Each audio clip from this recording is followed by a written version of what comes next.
8:38, everybody, and your body really may have an adverse reaction to today's extreme heat. Yeah, we've invited Dr. Juan Tapia Mendoza from the SOMOS Community Care Network to join us this morning with advice on how to keep your cool and what to do to avoid a heat stroke. So good morning to you. Thanks for being with us this morning. Appreciate it. Thank you. Thank you for the invitation. Good to have you. So where exactly are all your main offices at headquarters? We practice mainly in Washington Heights, the Bronx, and Harlem. And what have been your main complaints that you've been getting during this extreme heat? Well, most of our patients already live under a very stressful situation due to their social determinants of health, such as living in crowded, poorly ventilated apartments, usually with extended family or friends, or even in a rented room.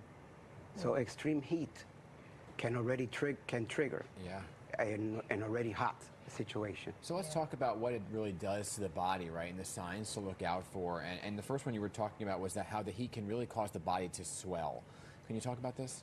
Yes. Well, swelling, when a person loses electrolytes and salt, just by gravity, the circulation, the blood vessels dilate, and they usually tend to go to the arms and feet. Okay, and how do you treat that?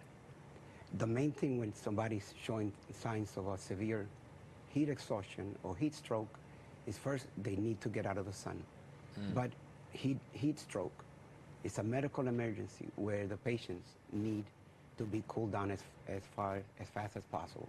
Hospitals usually have these blankets that are filled with hot water, with cold water, but when you're in an emergency situation, you have kids or adults playing in the beach, the best thing is just to get them in the water, because we know that as hot as it is, the water temperatures are usually very cold.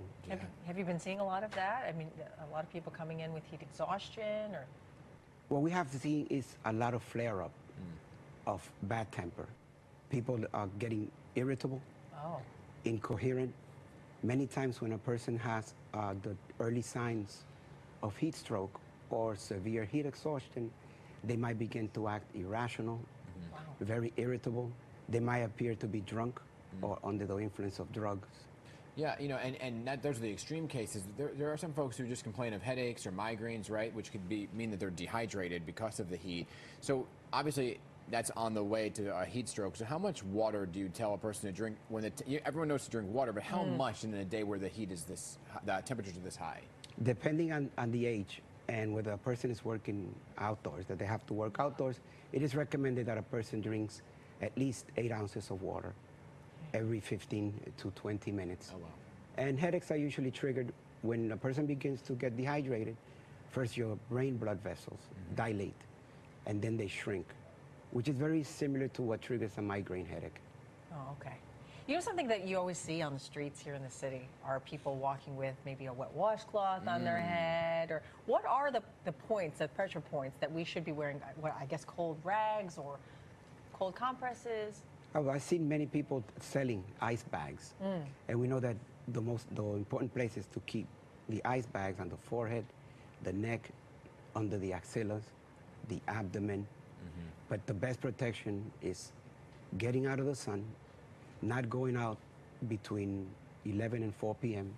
If you are older and you know that you have certain medical conditions that can exacerbate the effects of heat, you should stay indoors, especially pregnant women. Yes. And during the late stages of pregnancy. All good stuff. And we see all these kids running around in the sun, and kids and adults, they might not see the early warning signs of severe dehydration. All right. Look out for the little ones. Seriously, yeah, everybody, right? Check on your neighbors, everything. Doctor, thank you so much for coming in this morning, and stay cool to you too, right? 8:42, everybody.